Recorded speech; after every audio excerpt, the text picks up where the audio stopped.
Hello and नमस्कार दोस्तों, आप सभी को हमारे इस यूट्यूब चैनल पर। तो आज हम देखेंगे कि चंद्रयान 3 जो लॉन्च हुआ है, इसका डिटेल्स के बारे में जानेंगे और जानेंगे कि ये एक्चुअल में अभी कर क्या रहा है। क्यों भारत जो है चंद्रयान 1, 2, 3 उसके पीछे पड़ा हुआ है, क्यों वो चांद के पीछे वो खर्चा कर रहा है, क्यों वो बार बार जो है रॉकेट भेज करके वो क्या बताना चाहता है। रशिया, चाइना, यूएसए, इंडिया, ये जो सारे कंट्रीज़ हैं, ये लोग क्यों इस मिशन के पीछे पड़े हुए हैं। चलिए शुरू करते हैं। अभी मिशन जानने से पहले एक चीज़ हम लोग जान लें कि चंद्रयान 3 जो है वो एक्चुअल में कितना कितना डेट में जो है वो कब कब लॉन्च हुआ था और उसका क्या टाइमलाइन क्या था एक्चुअल में, हम लोग थोड़ा सा देखेंगे। पहला जो है जुलाई 14 को है, 14 जुलाई को चंद्रयान 3 यहाँ से लॉन्च किया गया। LVM-3 लॉन्च व्हीकल है वो। ओके, तो चंद्रयान 3 जो है वो अपना ऑर्बिट में सेट किया, उसको सेट हुआ, फिर देन वो घूमना शुरू हुआ। ठीक है, इसके बारे में हम समझेंगे कि एक्चुअल में क्या क्या फेजेस था और उसको इतना दिन क्यों लगे। ठीक है, और फाइनली 23 अगस्त को जो है चंद्रयान सॉफ्ट लैंडिंग किया है चांद के ऊपर। ठीक है, एंड उसके बाद उसका रोवर जो है, जो प्रज्ञान रोवर जिसको कहा गया है, वो उधर से निकलता है। ये जस्ट एक बेसिक टाइमलाइन है उसका, हम लोग धीरे धीरे एक चीज़ के ऊपर देखेंगे। ठीक है, चलिए, तो पहला जो चीज़ है हम लोग थोड़ा सा समझते हैं एक्चुअल में चांद जो है वो हम लोग के लिए इम्पोर्टेंट क्यों है। क्योंकि पहला जो चांद का इम्पोर्टेंस है, जो फर्स्ट पॉइंट है वहाँ पे इम्पोर्टेंस वाला चांद का है कि यहाँ पे हम लोग देख सकते हैं कि डिस्कवरी क्या है। दोस्तों, पहला चीज़ हम लोग यहाँ पे देख सकते हैं कि डिस्कवरी क्या है। हम लोग का अर्थ जो है, हम लोग का सोलर सिस्टम जो है, हम लोग का यूनिवर्स जो है, वो फॉर्मेशन कैसे हुआ है, वो क्या उसमें क्या क्या स्टेजेस है, क्या उसमें भी पानी है, आदमी अभी भी ये खोज रहा है।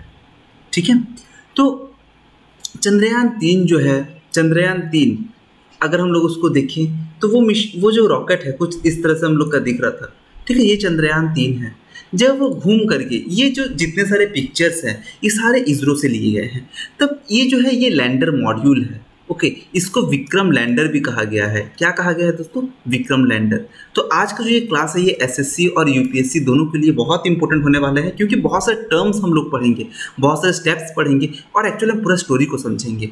ठीक है, तो विक्रम लैंडर जो है वो क्या हुआ, वो कुछ इस तरह का वो प्रोसेस फॉलो किया है।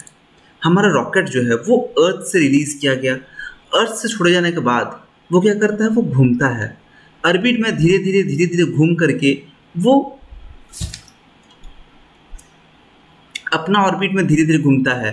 घूमने के बाद वो धीरे धीरे करके वो स्पेस को, वो अपना जो अर्थ का ग्रेविटी है, ग्रेविटेशनल जो गुरुत्वाकर्षण फोर्स है, उसको क्रॉस करके फिर मून के और चारों तरफ घूम घूम के धीरे धीरे मून के पास आता है और लैंडिंग करता है।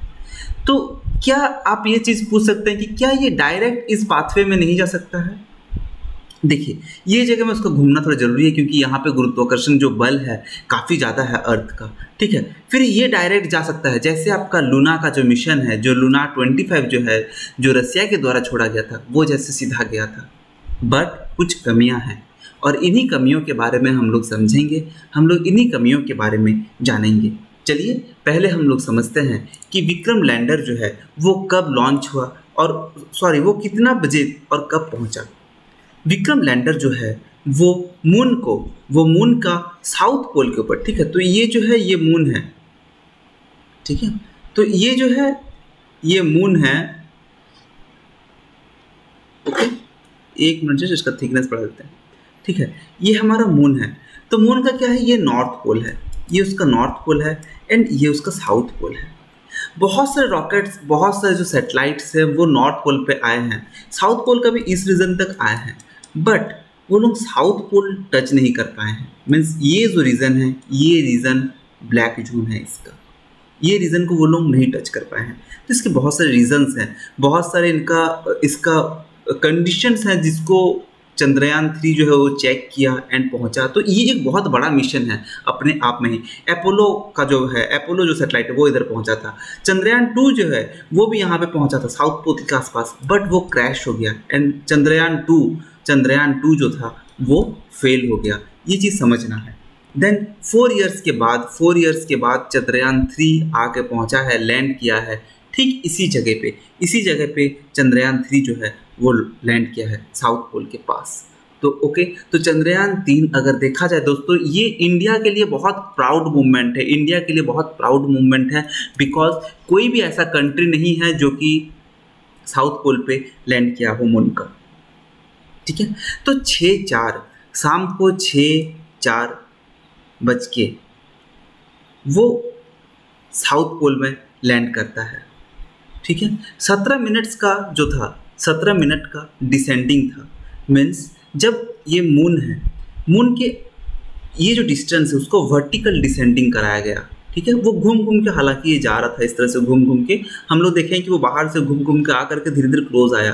क्लोज आने के बाद वो एक ऐसा रीजन खोजता है जहाँ पे कि हमारा जो क्रेटर्स हैं वो कम है, जहाँ पे कि एरिया उसको प्लेन मिला, एंड देन वो वर्टिकल डिसेंड करता है।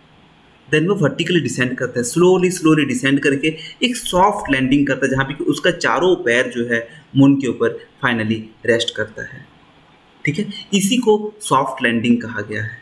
सॉफ्ट लैंडिंग यहाँ पे बहुत ज़रूरी था, वरना अगर सॉफ्ट लैंडिंग का प्रोसेस नहीं फॉलो किया जाता तो हो सकता था कि चंद्रयान 3 जो है वो भी चंद्रयान 2 के जैसे फेल हो जाता। लैंडिंग के बाद क्या होता है, लैंडिंग जब हो जाता है मून के ऊपर लैंडिंग के बाद ये हम लोग देख सकते हैं, ये मान लीजिए मून के ऊपर लैंड हो गया है। लैंड होने के बाद उसका एक गेट रहता है, इधर गेट, तो गेट क्या होता है, गेट ये खुलता है। गेट खुलने के बाद एक रोवर जिसको कहा गया है प्रज्ञान रोवर। ओके, प्रज्ञान रोवर वो क्या होता है, आप यहाँ पे देख सकते हैं, वो धीरे धीरे उतरता है, वो रैंप बन गया है, अब वो स्लाइड करके उतरता है। ये जो है चांद के ऊपर उतर गया है, और ये उसका क्या है, सोलर सिस्टम है। ठीक है, चलिए ये उतरने के बाद हम देखते हैं किस तरह से देखा जाता है। ठीक है, ये देखिए, ये उसका सोलर पैनल है, सन का जो रोशनी है वही पा करके उसी रोशनी के दम पर ये प्रज्ञान रोवर जो है ये मून पर उतरता है। ठीक है, ये है आपका 26 किलो का एक रोवर है जो कि मून सरफेस के ऊपर घूमेगा।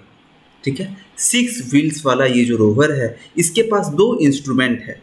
कितना इंस्ट्रूमेंट है दोस्तों, इसके पास 2 इंस्ट्रूमेंट है, और वो इंस्ट्रूमेंट से वो क्या करेगा, वो धीरे धीरे मूव करेगा, स्लोली क्रॉल करेगा, और नेक्स्ट 12 डेज जो है, नेक्स्ट 14 डेज वो क्या करेगा, उसके ऊपर केमिकल एनालिसिस करेगा।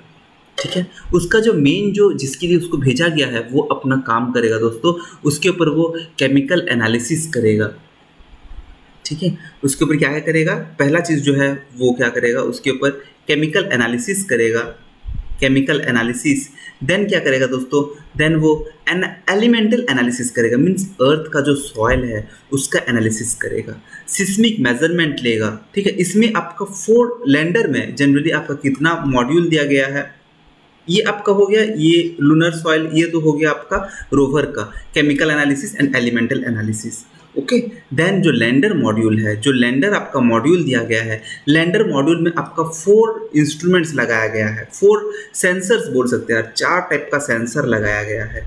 उसका काम है हर तरह का जो केमिकल मेजरमेंट वो लेगा lander module, then thermal measurement लेगा, टेम्परेचर देखेगा कितना है, देन सिस्मिक मेजरमेंट भी वो लेगा, मीन्स अर्थ में क्या, अर्थ की तरह जैसे अर्थक्वेक्स होता है, क्या मून में भी उसी तरह का सिस्मिक प्लेट्स हैं, क्या उसके अंदर भी आपका वाइब्रेशंस मिल सकता है, क्या उसमें भी हम लोग अर्थ का जो अर्थ के प्रकार कंपन महसूस कर सकते हैं।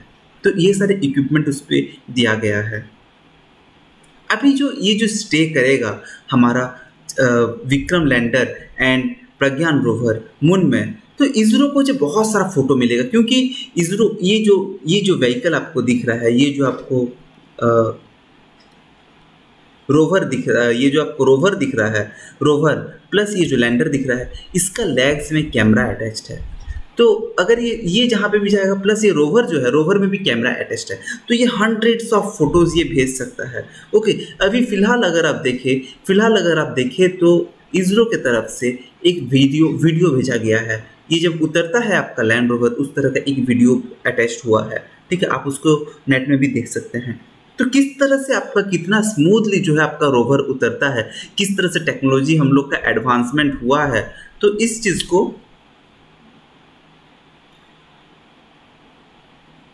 इस चीज़ को हम लोग उस वीडियो से देख सकते हैं, ठीक है। तो और जो प्रीवियसली जितने हमारे सैटेलाइट थे, लगभग क्या थे, सबको इक्वेटर के आसपास उतरे हुए थे। ओके, लगभग सबको जो है वो इक्वेटर के आसपास उतरे हुए थे। जितने सारे सैटेलाइट थे वो सबको इक्वेटर के आसपास उतरे थे। कोई भी साउथ पोल के पास आ नहीं पाया था।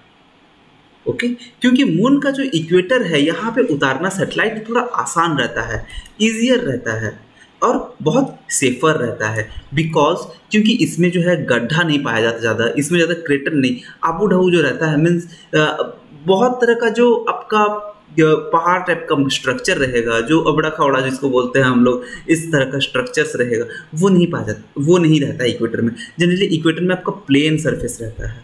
ओके, तो और जो टेम्परेचर है, ये टेम्परेचर में आपका सेंसर जो है बहुत अच्छा से काम करता है। इसमें जो टेम्परेचर रहता है नॉर्मल टेम्परेचर के आसपास रहता है, तो सेंसर बहुत अच्छा से काम करता है। बट दोस्तों ये चीज़ आपको याद रखना है कि हम लोग का साउथ पोल में क्या दिक्कत होता है।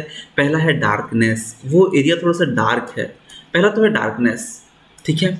दूसरा जो है वो अनइवन सरफेस है दोस्तों, वहाँ पे लैंड कराना इतना आसान नहीं है, अनइवन सरफेस है। और यही रीज़न था कि हमारा जो चंद्रयान 2 है, जो चंद्रयान 2 जो भेजा गया था, वो क्या हुआ, वो क्रैश हो गया। और 3 मिनट के बाद क्रैश होने के बाद उसका जो सिग्नल जो है वो सिग्नल चला गया, एंड देन हम लोग उसके साथ कांटेक्ट नहीं कर पाए। इसरो जो है उसके साथ कांटेक्ट नहीं कर पाया एंड वो मिशन फेल हो गया। ओके, वो जो है वो चंद्रयान 2 का मिशन जो है वो फेल हो गया। थर्ड जो है यहाँ पे टेम्परेचर जो है वो 230 डिग्रीज माइनस 230 डिग्री पहुँच जाता है कभी कभार, ठीक है। तो ये रेंज -230 डिग्री में सेंसर काम कराना और ये चीज़ को सक्सेस बनाना, ये बहुत डिफिकल्ट रहता है, ठीक है। प्लस यहाँ पे जो मिशन हम लोग को भेजा गया है साउथ में जो यहाँ पे मिशन भेजा गया है, वो पहला तो चीज़ हम लोग देख लिए, सोलर फॉर्मेशन या फिर जो यूनिवर्स जो है उसके बारे में पहले चेक करेगा। नेक्स्ट वाटर एनालिसिस करेगा और डिफरेंट सारे सॉइल्स का केमिकल एनालिसिस करेगा, ठीक है। ये जो है अर्थ जो है केमिकल एनालिसिस करेगा। नेक्स्ट ये करना इतना ज़रूरी कहीं क्यों है, क्योंकि देखिए दोस्तों, ये जो साउथ पोल है, यहाँ पर हम लोग पढ़े हैं अभी कि यहाँ पर टेम्परेचर जो है, टेम्परेचर बहुत लेस है, टेम्परेचर बहुत यहाँ पे कम है। तो जो भी यहाँ पे मटेरियल होगा, मान लीजिए अगर हो सकता है कि भविष्य मीन्स पास्ट में, हो सकता है कि पास्ट में कुछ लिविंग मटेरियल रहे और वो ये मिनिमम टेम्परेचर में फ्रोजन होकर रह जाए, ठीक है। हो सकता है कि यहाँ पे कुछ वाटर हो जो कि आइस फॉर्म में हो और यहाँ पे कुछ एग्जिस्टेंस का हम लोग को कुछ मिल जाए। सॉइल हो, उसमें कुछ हम लोग को एलिमेंट्स ऐसे मिले कि उसमें हम लोग प्रेडिक्ट कर सकते हैं कि इसका लाइफस्टाइल क्या था, अगर फिर मीन्स ये कहाँ से वो ओरिजिनेट हुआ है, ठीक है। तो ये चीज़ देखने के लिए हम लोग को साउथ तरफ में एक्सप्लोर करना, साउथ पोल में एक्सप्लोर करना बहुत ज़रूरी हो गया था, ठीक है। एक चीज़ यहाँ हम लोग डिस्कस करेंगे। पहले तो आइए इसके बारे में हम लोग पहले देखते हैं कि ये जो है ये सक्सेस बनाने के लिए, इसके पहले हम लोग पहले देखते हैं कि इंडियन का स्पेस पॉलिसी क्या है, ठीक है। इंडियन स्पेस पॉलिसी एक दोस्तों ये वाला 2013 का एक 2023 का स्पेस पॉलिसी है इंडिया का। तो वो कहता है कि हम लोग अभी प्राइवेटाइजेशन को मिला करके, प्राइवेटाइजेशन करके हम लोग जो है स्पेस रिसर्च को हम लोग एनकरेज करेंगे। ओके, तो प्राइवेट संस्था को भी हम लोग इसमें इंक्लूड करेंगे, मीन्स प्राइवेट पार्टनरशिप भी हम लोग का रहेगा। PPP मॉडल जो है हम लोग का, पब्लिक प्राइवेट पार्टनरशिप मॉडल जो है वो हम लोग का इसमें दिखाई देगा, ठीक है, वो मॉडल। तो इसमें इंडियन स्पेस पॉलिसी हम लोग का ये जो है ये UPSC का टर्म से बहुत इंपॉर्टेंट है, ठीक है, तो इसको याद रखना है। नेक्स्ट एक है कि मून एग्रीमेंट। तो इसमें आप पूछ सकते हैं कि प्राइवेट पार्टनरशिप क्यों ज़्यादा ज़रूरी है, तो इसके बारे में हम लोग डिस्कस करेंगे, ठीक है, क्यों ज़्यादा ज़रूरी है। Next moon agreement. एक मून एग्रीमेंट हुआ था दोस्तों, ये भी ज़रूरी है। 1979 में एक मून एग्रीमेंट हुआ था। तो ये एग्रीमेंट के तहत कोई भी कंट्री जो है वो मिलिट्री बेस नहीं बना सकता है, मून के ऊपर कोई भी मिलिट्री बेस नहीं बना सकता है, ना कि उसके ऊपर कुछ फोर्टिफिकेशन कर सकता है। जो हम लोग घर बना लिए और घर के साइड में बाउंड्री दे दिए, उस तरह का कोई फोर्टिफिकेशन नहीं कर सकता है। ओके, टेस्टिंग जो है वेपन्स का वो नहीं कर सकता है, वेपन टेस्टिंग, वो न्यूक्लियर टेस्टिंग करेगा मून के ऊपर, वो भी नहीं कर सकता है। तो मून एग्रीमेंट वही प्रोहिबिट करता है, ठीक है, and conduct of military manoeuvres on moon. मगर मिलिट्री पर्सनल लोग वहाँ पे साइंटिफिक रिसर्च करना चाहे या फिर कुछ पीसफुल पर्पसेस के लिए कुछ करना चाहे तो उसके लिए मना नहीं है, मगर वो वहाँ पे लड़ाई, युद्ध, वेपन का टेस्टिंग वो सब मून के ऊपर नहीं कर सकता है। ठीक है, ये था हमारा मून एग्रीमेंट। तो ये भी बहुत इंपॉर्टेंट है, ईयर इंपॉर्टेंट रहता है 1979 में ये था। ठीक है, मून एग्रीमेंट 1979। चलिए थोड़ा सा अभी देखते हैं हम लोग कि, ठीक है चलिए हम लोग भी और थोड़ा सा जानते हैं कि ये जो इसरो जो ये जो रॉकेट लॉन्च किया गया, इसमें मेन साइंटिस्ट कौन थे? पहला जो हमारे पहले साइंटिस्ट, बहुत इंपॉर्टेंट साइंटिस्ट है, वो है एस सोमनाथ। ठीक है, एस सोमनाथ इसरो चेयरमैन। इसके पहले चेयरमैन कौन थे दोस्तों? इसके पहले जो चेयरमैन थे के सिवान। तो ये कौन सा लॉन्च किए थे? ये लॉन्च किए थे चंद्रयान 2 जो कि फेल हो गया था। ये बहुत दुखी हुए थे। एंड देन एस सोमनाथ वही टारगेट लेकर के आए कि ये जो मिशन जो फेल हुआ उसको हमको सक्सेस बनाना है। तो हालांकि दोनों बहुत बड़े साइंटिस्ट हैं, तो दोनों का नाम बहुत इंपॉर्टेंट है। आपका एसएससी का जो एग्ज़ाम है उसके लिए भी बहुत इंपॉर्टेंट है। ठीक है, दोनों का नाम के सिवन जो है वो पास्ट इसरो का चेयरमैन है, पास्ट चेयरमैन ऑफ इसरो है। ठीक है, एंड एस सोमनाथ जो है वो करंट चेयरमैन है। नेक्स्ट इंपॉर्टेंट जो है वो है पी वीरमुथुवल। ये चंद्रयान 3 के प्रोजेक्ट डायरेक्टर हैं। सिमिलरली कल्पना के जो है वो भी चंद्रयान 3 के डिप्टी प्रोजेक्ट डायरेक्टर हैं। मोहना कुमार जो है ये मिशन डायरेक्टर है, तो इस तरह से इनका भी नाम बहुत अभी प्रचलित है। Next Nilesh M Desai space application research Ahmedabad के डायरेक्टर हैं। एस उन्नीकृष्णन नायर VSSC, ठीक है, विक्रम साराभाई स्पेस सेंटर जो है उनका डायरेक्टर है। एम सरकरन युवा राव सैटेलाइट सेंटर के डायरेक्टर हैं। ए राजराजन लॉन्च ऑथराइजेशन बोर्ड के चीफ हैं। इनको छोड़ करके सारा क्रेडिट इनके नाम पर नहीं, बट हर साइंटिस्ट जो है, हर किसी का जो यहाँ पे योगदान था, सब किसी का यहाँ पे योगदान है। मगर इम्पोर्टेंट नाम ये कुछ है, ये आपको याद रखना है। एस सोमनाथ आएगा, के सिवन आ सकता है, पी वीरमुथुवल, कल्पना के एंड मोहना कुमार। ठीक है, ये आपको बहुत ज़्यादा मीन्स बहुत इम्पोर्टेंट है ये सब। ठीक है, चलिए और एक मिशन के बारे में हम लोग जानते हैं कि हमारा जो ये मिशन है, आप पूछ सकते हैं कि वो तो चांद में चला गया। अब जो है मेरा जो लैंडर है वो चांद में चला गया है और यहाँ पे वो लैंडिंग कर लिया है, और उसका रोवर जो है वो घूम रहा है। घूम करके क्या वो फिर से रोवर को लेकर के वो रोवर जो है फिर से लैंडर के अंदर जाएगा? लैंडर के जाने के बाद फिर क्या लैंडर मेरा रिटर्न अर्थ में आएगा? क्या वो रिटर्न अर्थ में फिर से आएगा? तो दोस्तों नहीं आएगा। ये डायरेक्ट बात है कि ये जो है इसमें उतना टेक्नोलॉजी अभी नहीं एम्बेड किया गया है कि वो रिटर्न आए। बट क्या वो कभी आ सकता है? हाँ दोस्तों, अगर चाहे कोई तो वो रिटर्न आ सकता है। ठीक है, उसको एक सैंपल रिटर्न मिशन जो है, एक सैंपल रिटर्न मिशन कहा जाता है उसको दोस्तों, सैंपल रिटर्न मिशन। इसमें क्या होता है? सैंपल रिटर्न मिशन जो कि चाइना के द्वारा किया गया था। ठीक है, चाइना के द्वारा किया गया था। उसका रॉकेट का, उसका जो सैटेलाइट था उसका नाम था, उसका जो रोवर था वो उसका नाम था चेनजी-5। ये था 2005 का मिशन दोस्तों। 2005 का अगर आप सर्च करें नेट पे सैंपल रिटर्न मिशन, ठीक है, उसका स्पेलिंग आपका होगा, ठीक है, SAMPLE sample return RETURN return mission. ठीक है, इसको आप कभी सर्च करिए नेट पे तो आपको मिल जाएगा। ठीक है दोस्तों, इसको आप सर्च करिए मिल जाएगा। तो इसमें क्या हुआ था, इसमें जो है आपका सैंपल रिटर्न मिशन जो इसमें क्या हुआ था, इसमें जो है एक स्पेस क्राफ्ट गया था आपका, एक स्पेस क्राफ्ट है वो मून पे लैंड किया। मून से वो सैंपल कलेक्ट किया, कुछ सैंपल कलेक्ट करके वो क्या हुआ, फिर से वो अर्थ में रिटर्न आया था। ठीक है, तो अभी क्या इंडिया का इस तरह का प्लानिंग है? तो फिलहाल इंडिया का रिटर्न मिशन का अभी प्लानिंग नहीं है। ठीक है, इंडिया का रिटर्न मिशन का भी प्लान नहीं है। ये जो चंद्रयान अभी है, और एक चीज़ यहाँ पे दोस्तों बहुत लोग पूछ रहे हैं यहाँ पे कि क्या हमारा टेक्नोलॉजी इतना अच्छा नहीं है, क्या हम लोग इतने पीछे हैं कि हम लोग का जो चांद हम लोग का गया है, सॉरी जो चंद्रयान हम लोग का गया है, और वो जो चंद्रयान हम लोग का गया है वो क्यों उसको हम लोग 4 दिन में नहीं भेज सकते थे। जिस तरह से अगर हम देखें तो लूना 25 जो था, अगर आप देखें जो लूना 25 था वो क्या हुआ, वो 1 वीक में उसका मिशन वो क्या हुआ, वो मून के आसपास पहुंच गया था, मून तक पहुंच गया था। ठीक है, चाइना जो है, चाइना का चेंज 25 जो मिशन था, सॉरी चेंज 5 जो मिशन था, वो जो 2020 में जो ये जो मिशन था चेंज 5 वाला, वो भी 1 वीक के आसपास वो पहुंच गया था। सिमिलरली यूएस का अपोलो अगर मिशन देखिए, अपोलो 11 मिशन जो 1969 का मिशन था, वो भी तो 4 दिन में लेकर के एक इंसान को वो गया था। ठीक है, वो मैंड मिशन था, उसमें इंसान गया था। बट ये 4 डेज, ये 1 वीक, ये 1 वीक सब गया था। और हम लोग को इसमें, हम लोग को कितना 6 वीक लगा है दोस्तों चांद में पहुंचने के लिए। तो उसका कारण क्या था, हम लोग क्यों नहीं पहुंच सकते हैं? तो दोस्तों यहाँ पे डिफरेंस है एक चीज़ का, जो कि हमेशा हमारे इसरो का टीम हमेशा बोलता है, वो है कॉस्ट। कॉस्ट दोस्तों, कॉस्ट वो है आपका बजट। हमारा जितना सारा मिशन है सब में बजट बहुत कम है दोस्तों।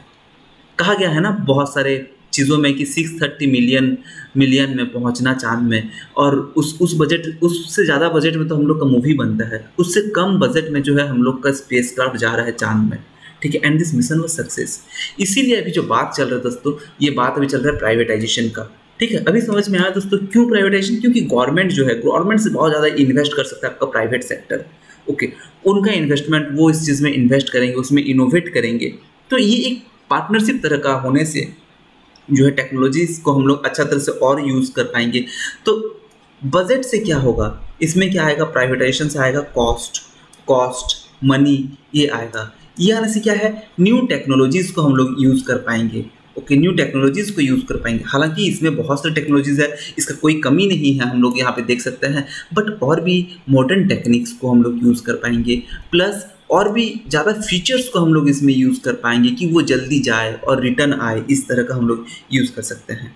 ठीक है, नेक्स्ट क्वेश्चन आपका मन में आ सकता है दोस्तों कि ये जितना सारा मिशन है, ठीक है, ये तो सारा मिशन हुआ, मगर क्या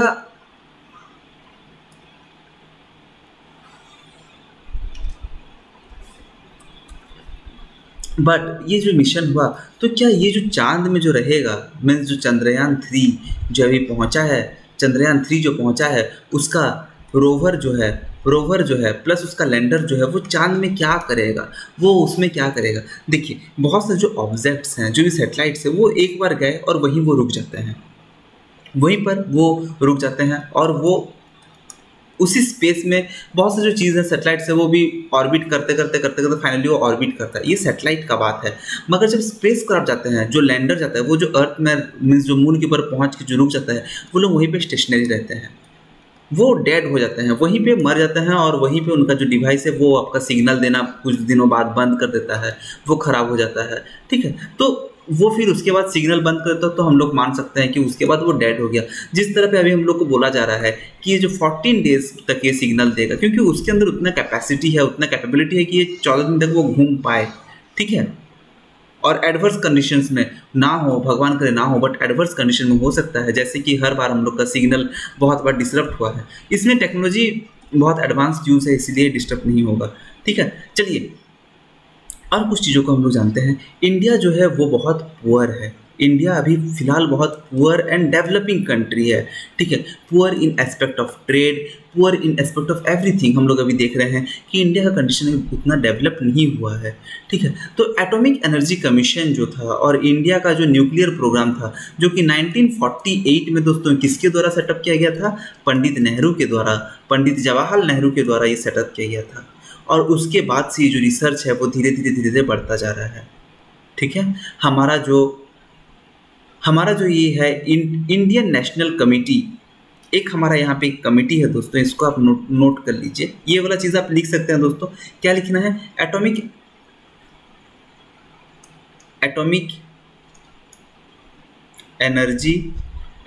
एनर्जी कमीशन।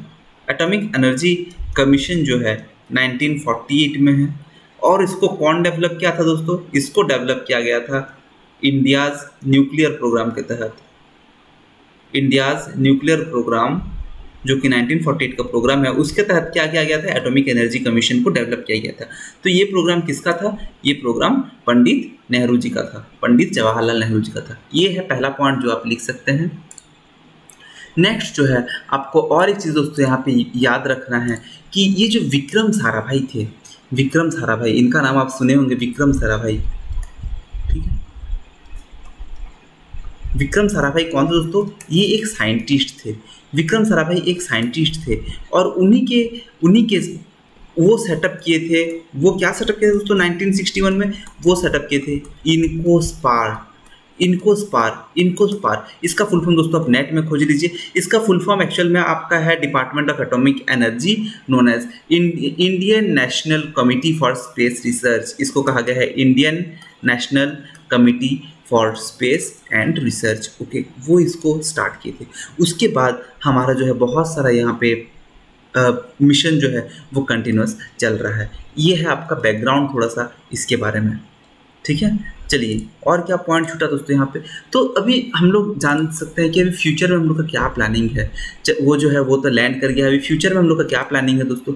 यूनियन मिनिस्टर जो है अभी जितेंद्र सिंह जो है वो गुरुवार को कहे हैं कि इंडिया जो है एक अनमैन्ड मिशन प्लान करेगा। अभी क्योंकि हम लोग देख सकते हैं कि अभी टाइम चल रहा है किसका, आर्टिफिशियल इंटेलिजेंस का, प्लस रोबोटिक का टाइम चल रहा है, ठीक है। तो एक अनमैन्ड मिशन प्लान किया जाएगा जिसमें एक फीमेल रोबोट को एक भेजा जाएगा चांद पर, ठीक है। फर्स्ट और सेकंड मिशन होगा, तो जो कि गगनयान जो है, गगनयान के पहले एक ह्यूमन स्पेस फ्लाइट प्रोग्राम को प्रोत्साहन दिया जा रहा है कि ये एक भेजा जाएगा 2023 का एंड में या फिर 2024 में, ठीक है। तो ये जो मिशन है ये किया जाएगा, ठीक है। दूसरा दोस्तों एक चीज़ आपको ये भी रखना है कि हमारा जो हम ये मिशन कर रहे हैं, ये जो मिशन हम लोग भेज रहे हैं, डार्कनेस है, यहाँ पे अनइवन सरफेस है, -230 डिग्री के आसपास टेम्परेचर है, प्लस एक चीज़ यहाँ पे और एक है कि यहाँ पे बहुत सारे माउंटेन्स हैं, ठीक है। बहुत सारे माउंटेन्स है यहाँ पे, जो आपका साउथ पोल है, पोल्स में बहुत सारे माउंटेन्स हैं। तो यहाँ पे क्या होता है दोस्तों, जब भी मान लीजिए यहाँ पे आपका सेटेलाइट मतलब स्पेस क्राफ्ट रखा हुआ है या फिर लैंडर है आपका, और आपका रोवर जो है वो घूम रहा है, तो हो सकता है कि वो जो माउंटेन का जो परछाई है, माउंटेन है मीन्स वो शेडो देगा, परछाई देगा, वो जो परछाई है दोस्तों, वो परछाई से इसको हो सकता है धूप ना मिले। धूप नहीं मिलने के बाद क्या होगा, ये जो है उसका सोलर नेटवर्क काम करना शुरू कर देगा। हम लोग को पता है कि अभी जो हम लोग का जितना मिशन है सब में क्या भेजा जा रहा है दोस्तों, एनर्जी सोर्स क्या है उसका, सन है। सन से हम लोग एनर्जी लेकर के हम लोग भेज रहे हैं, और तो हम लोग उसमें बैटरी या फिर फ्यूल उतना नहीं दे रहे हैं, क्योंकि वो सन क्या है, रिन्यूएबल सोर्स ऑफ एनर्जी है, तो उसको हम लोग भेज रहे हैं, ठीक है। तो कभी भी अगर हम लोग का सोलर एनर्जी काम करना बंद कर दे तो हम लोग का सिग्नलिंग बंद हो जाएगा और वो मिशन कंप्लीटली जो है वहाँ पे ख़त्म हो जाएगा, ठीक है। तो इसीलिए बहुत लोग जो है साउथ पोल में नहीं भेजता है, और इंडिया ऐसा है जो कि ट्राई किया है, ठीक है, and it is a successful mission now. तो और एक चीज़ आपको याद रखना है कि हमारा जो यहाँ पे हम जो अभी पढ़े थे थोड़ा देर पहले, मून एग्रीमेंट जो जनरली साइन किया गया है, उसमें इंडिया भी सिग्नेटरी है, मीन्स इंडिया भी उसको साइन किया है, प्लस और 3 कंट्रीज़ है जो इनको साइन किया है। तो ये आप अपना होमवर्क लिख लीजिए दोस्तों, यूएस है, इंडिया है, और कौन कौन कंट्रीज़ है एक जो कि आपका मून एग्रीमेंट जो है उसको साइन किया है, ठीक है। तो आज के दोस्तों इतना ही। आशा है कि आप लोग ये जो मिशन है ये सब चीज़ को आप समझ गए होंगे, और कहाँ से ये स्टार्ट हुआ, किस तरह से हुआ, ये चीज़ आप लोग समझ गए होंगे, ठीक है। ज़रूर हम लोग को शेयर करें कि हम लोग इसमें और क्या ऐड कर सकते थे, और हम लोग इसमें क्या बता सकते थे कि क्यों हम लोग इस मिशन को भेजा गया, किस तरह से। और अगर आपको कुछ लगता है कि कुछ छूट गया हो तो ज़रूर दोस्तों उसको कमेंट में शेयर कर दें, ताकि आने वाले जो हम लोग वीडियोज़ बना पाएँ, या फिर आपको जो कमेंट्स देने वाले लोग हैं वो इन चीज़ को लर्न कर पाएँ, ठीक है। चलिए दोस्तों, थैंक यू, अच्छा से रहिए, तबीयत का ध्यान रखिए।